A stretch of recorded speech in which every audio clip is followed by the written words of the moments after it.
He liked her, but never chose her. He always answered eventually, not quickly, not with urgency, but always enough to keep the line from going dead. She learned the gap between her message and his reply, the way you learn the length of a hallway in the dark. She learned where to place her expectations so she wouldn't trip. When he did reply, it was kind, it was funny, it was warm in small, precise doses. He remembered things she said. He sent her photos of a dog he saw outside a cafe because he knew she'd smile. She did smile. She smiled too easily at him. When they met, he was attentive in a way that made her feel rare. He looked at her like he was taking her in carefully, like he didn't want to miss a detail.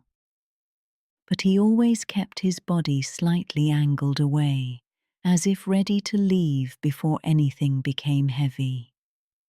She told herself that was his style. That was just how he moved through the world. Lightly. Still, she noticed patterns. She noticed he suggested plans that were easy to cancel. Coffee, not dinner. A walk, not a night out. An hour, not an evening. She noticed he never made space for her in the future. Not in words. Not in the way people casually do when they're imagining more. He never said next month about anything. He never said, we should go there someday. He never folded her into his schedule like she belonged there. And yet, when they were together, he made her feel held, briefly. One afternoon, they sat on a bench in a park. Wind moved through the trees. Her hair blew into her mouth and she laughed, pushing it away. He watched her and said softly, "You're really something."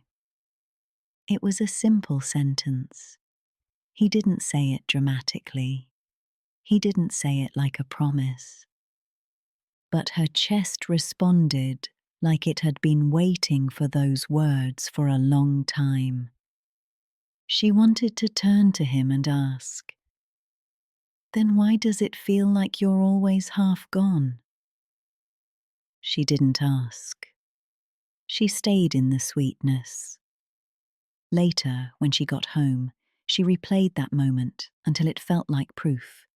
Proof that what she felt wasn't only hers.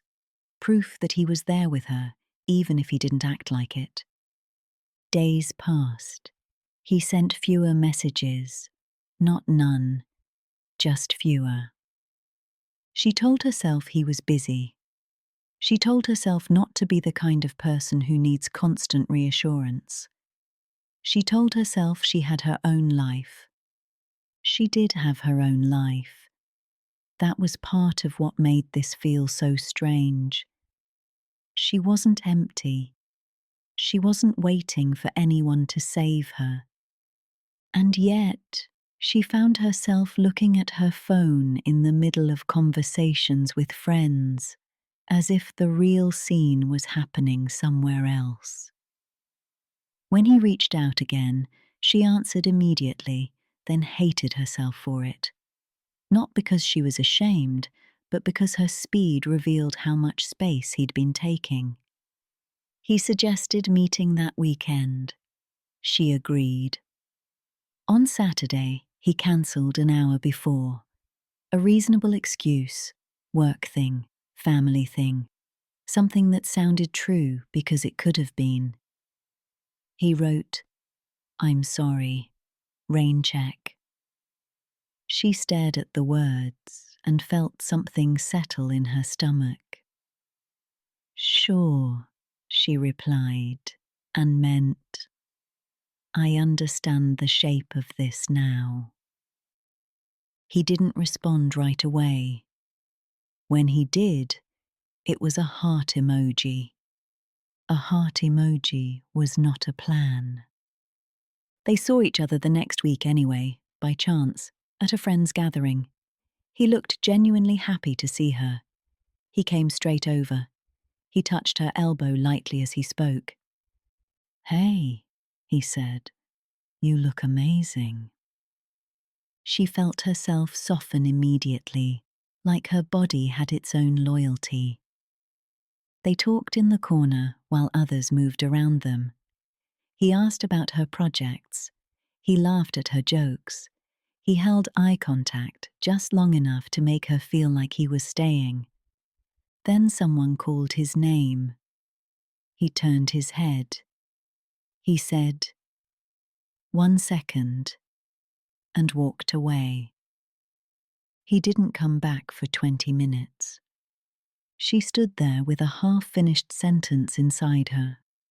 She watched him across the room, animated, present, in someone else's conversation, as if he had all the time in the world. When he did return, he acted as if no gap had happened, as if she hadn't been waiting.